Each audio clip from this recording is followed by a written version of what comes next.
কুসুমকে স্ত্রীর দায়িত্ব এবং কর্তব্য পালন করা থেকে যে বা যারাই বাধা দেওয়ার চেষ্টা করবে তাদের কাউকে আর কোনো মতেই কুসুম রেওয়াত করবে না বলে প্রতিজ্ঞা করলো। হ্যাঁ বন্ধুরা, ভিডিওতে লাইক দিয়ে দেখতে থাকুন। যে মুহূর্তে কিনা কুসুম সেই ঠাকুরের আশীর্বাদে ফুলটা ঠাকুরমশাইয়ের হাত থেকে নিয়ে যখন কিনা বলতে থাকে যে যেতে তো আমাকে হবে, স্ত্রী ধর্ম পালন করা থেকে আজকে আমাকে কেউ বাধা দিতে পারবে না, ছোটো সাহেবের কাছে আমাকে যে করেই হোক না কেন যেতেই হবে, তাকে বাঁচানোটা আমার কর্তব্য এবং তার জন্য আমাকে যা যা করতে হবে সেই সব কিছু আমি করবো, প্রয়োজন পড়লে আমি আমার অধিকার ফলাতে অবধি পিছপা হবো না। ঠিক সেই মুহূর্তে কুসুম যখন হসপিটালে ছুটে যায় এবং সেখানে যাওয়া মাত্রই দেবলীনা এবং মীনাকে যখন বলতে থাকে যে আবার আবার নির্লজ্জ বেহের মতন তুমি চলে এসেছো, আমরা ঠিক জানতাম যে তুমি আবার চলে আসবে, তার জন্যই তো এখানে পাহারা দেওয়ার জন্য তোমাকে আমরা আছি, নয়তো কখন আমরা বাড়িতে চলে যেতাম, কারণ আমরা তো খুব ভালো করে জানি যে তুমি যখন একটা কিছু ঠিক করেই ফেলেছো যে তুমি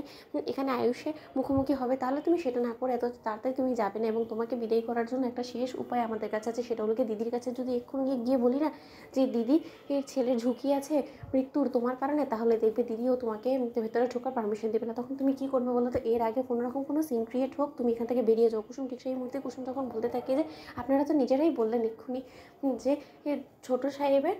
মৃত্যুর ঝুঁকি আছে, তাহলে ছোটো সাহেবের মৃত্যুর ঝুঁকি এড়ানোর জন্য আমাদেরকে সকলকে একসঙ্গে চেষ্টা করা উচিত, এবং আমার কোনো চেষ্টাতে যদি ছোটো সাহেবের ভালো হয় তাহলে আমি খুব ভালো করে জানি যে দেবীমাও এতে কোনো রকম কোনো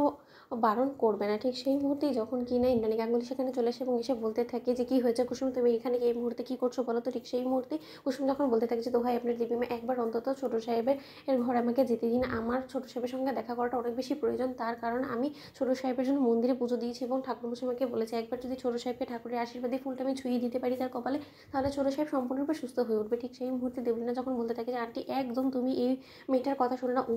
একটা ঠক জোচ্চোর বাটপার মেয়ে কোথাকার, ও এই সমস্ত নাটকীয়তা করে তোমার প্রশংসা করানোর চেষ্টা করছে, তুমি দেখবে যে কুসুম একবার যদি ভেতরে ঢুকতে পারে তাহলে আয়ুষের মৃত্যু সংবাদ তুমি শুনতে পাবে, সেটা তুমি নিশ্চিত থাকো। ঠিক সেই মুহূর্তে ইন্দ্রাণী গাঙ্গুলি যখন বলতে থাকে যে দেবলীনা মুখ সামলে কথা বলো, ভালো কিছু বলতে না পারলে অন্তত আমার ছেলের অমঙ্গল তো অন্তত চেও না, এবং কুসুম তোমাকেও বলে রাখছি আজকে তোমার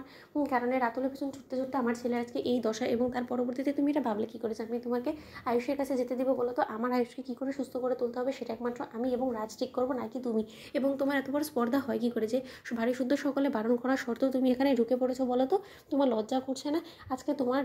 জন্য যদি আয়ুষ এতটা না ভেবে ও যদি ওখানে না যেত তাহলে তো আজকে আয়ুষকে এরকম একটা অ্যাক্সিডেন্টে মুখে পড়তে হতো না, তাই না? ঠিক সেই মুহূর্তে কুসুম বলতে থাকে যে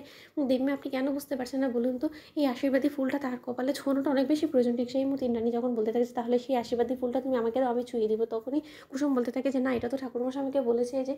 স্ত্রী হয়ে আমার স্বামীর কপালে ছুঁয়ে দিতে, সেটা আমি অন্য কাউকে কী করে বা করতে দিই, এবং দিলেও তো হবে না। অন্যদিকে ইন্দ্রাণী যখন বলতে থাকে যে দেবে না তো, তাই তো তুমি এখান থেকে বেরো। তো বন্ধুরা লাইক এবং শেয়ার করে সাবস্ক্রাইব করো।